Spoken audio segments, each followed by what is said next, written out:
All right, ready for a deep dive.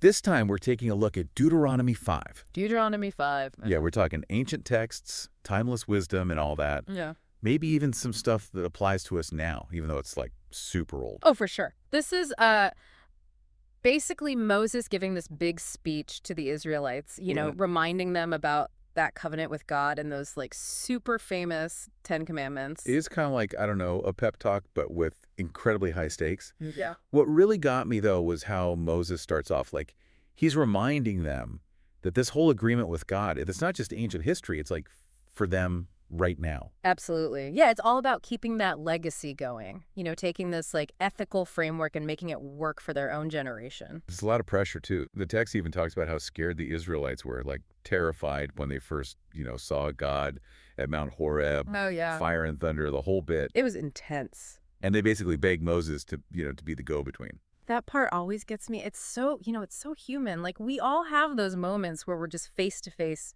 with something massive, something like awe-inspiring and maybe even a little bit scary. Totally. Makes me think about those times where, like, I've felt totally out of my depth. Oh, yeah. Yeah. Like starting a new job or something, like a big challenge. Yeah.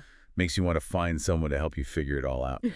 Totally. I mean, that's exactly what Moses was doing for the Israelites. He was like the bridge between, the divine and human, the translator for those big, sometimes overwhelming truths. So in the middle of all this drama, Moses lays out the 10 Commandments. We got the ones about a relationship with God, no other gods, no idols, keeping the Sabbath. But then there's this whole other set, right? The ones about how we treat each other. Absolutely. Those commandments about honoring your parents, no murder, no adultery, stealing, lying, or even coveting. It's like this like foundation for a just and ethical society. It all starts with personal responsibility. And that's what I think is so interesting. These ancient principles, they're still relevant. Oh, totally. Like take coveting, for example. In our world of, social media and everyone comparing themselves to each other all the time, it's more relevant than ever. Ever scrolled through Instagram and felt that, pang of envy? Oh, absolutely. We're constantly bombarded with images of perfect lives. It's easy to fall into that trap of wanting what we don't have. But Deuteronomy reminds us to, resist that urge, be grateful for what we have. Yeah, like find that contentment in your own life. Yeah, It's like a reminder to like check your priorities. Remember that like true happiness doesn't come from like stuff or your status. But then there's that commandment about honoring your parents. That one might seem a little, old-fashioned, but I think there's more to it. Oh, I totally agree. It's not just about like blindly obeying authority. It's about recognizing the like wisdom and experience of those who came before us, even if we don't always agree with them. And it's about being grateful, for their guidance and support. So maybe it's less about honoring in like the traditional way and more about, valuing those relationships, learning from the past, carrying those lessons forward. Exactly. And that's a theme that runs throughout Deuteronomy. It's this idea of a covenant passed down through generations, like shaping not just individual lives, but the whole fabric of society. It's like, you inherit this set of values, but you're also responsible for like adapting them and applying them in your own time. Yeah. That's a challenge. Oh, yeah. Big challenge. Makes me think of another one of those commandments, the ones that feel like really relevant today. Keeping the Sabbath. You mean like actually taking a day of rest? Uh-huh. I mean, in this world where we're like always on, always working, that feels kind of radical. I know, right? But think about it. We're constantly just like bombarded with information, deadlines, expectations. Our brains are like always buzzing. Yeah. Deuteronomy reminds us that like even God took a break. Rested on the seventh day. Exactly. So it's not about being lazy. Like there's a purpose. Exactly. It's about like recognizing our limits, giving ourselves permission to recharge and just creating space for something other than like work and productivity to like be a part of our lives. Yeah.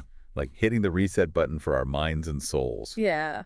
Maybe we could all use a little modern Sabbath, whatever that looks like. Absolutely. Like disconnecting from technology, spending time outside, reconnecting with people we care about. Yeah, creating space for those things that, nourish us, remind us what actually matters. Okay, I'm starting to see how these ancient ideas can be applied to our lives now. Yeah. But let's talk leadership. Deuteronomy really puts Moses in the spotlight. He's Yeah. like this intermediary between God and the people.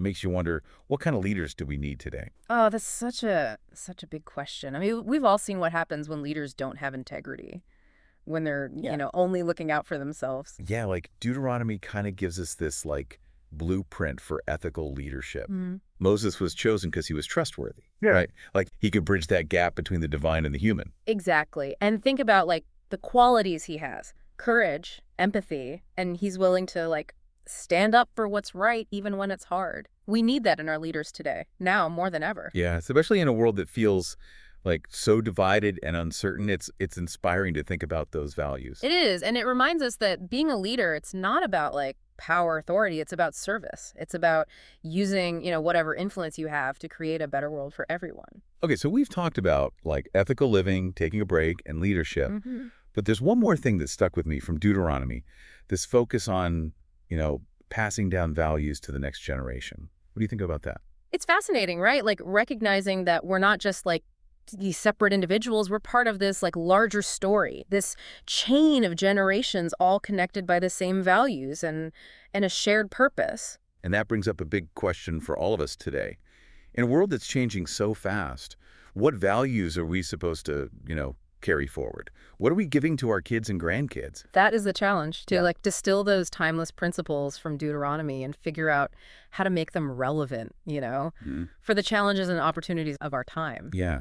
It's like taking this ancient wisdom and translating it Yeah. into a language that, speaks to us today. Exactly. And when we do that, we become part of this ongoing conversation, this like chain that connects us to the past and helps shape the future. And who knows? Maybe our struggles and what we learn, they'll become part of that legacy too, like guiding the next generation as they, go through their own challenges. That's a really interesting thought. Reminds us that we all play a part in shaping the future, not just by what we do, but the values we, choose to live by and pass on. Yeah, it really makes you think. Like these words are thousands of years old, but they still like resonate with us. I know, it's wild. It's like they're tapping into something like fundamental to humans, that need to connect, the need for guidance, to find something bigger than ourselves. Yeah, and Deuteronomy gives us this like framework for figuring those big things out, not just about, God, but like with each other, with ourselves, the world around us. Totally. It's like this blueprint for a better world, a more compassionate world, but also like how to have a more meaningful life, a more fulfilling life. So if you were giving like a modern day Deuteronomy speech, what would you like emphasize? Yeah. What's the one big thing you'd want people to remember? Oh man, that's a hard one. But I think it would be this. We're not just like individuals floating around in chaos, you Yeah. know? We're part of something much bigger, this story that like goes back through generations. We're all connected. I love that. It's like that saying Ubuntu, right? We are because they were. Yes. Our lives are shaped by the people who came before us, and the choices we make, they're going to shape the lives of the people who come after. Exactly. And Deuteronomy reminds us that it's our responsibility to honor that, like honor that legacy, learn from the past, and make choices that build a better future for everyone. It's powerful. And it feels so important now. I mean, there's so much division, so much uncertainty. It's easy to feel like overwhelmed, Yeah. powerless. I get it. But Deuteronomy, it reminds us that even little things, like Yeah. little acts of kindness, courage, integrity, they can make a difference. We all have the power to make things better. Choose love over fear, build bridges instead of walls. And that's a message worth spreading, don't you think? For sure, it's like a call to action, an invitation to like step up and be a leader, really live out those timeless values: justice, compassion, reverence for all life. Really well said. This has been a great deep dive, hasn't it? It really has. I hope everyone listening is leaving with, a bit of hope, some inspiration, maybe even a bit of that ancient wisdom to help them on their own journeys. Thanks for joining us, everyone. We'll see you next time. Until then, keep exploring, keep questioning, keep diving deep.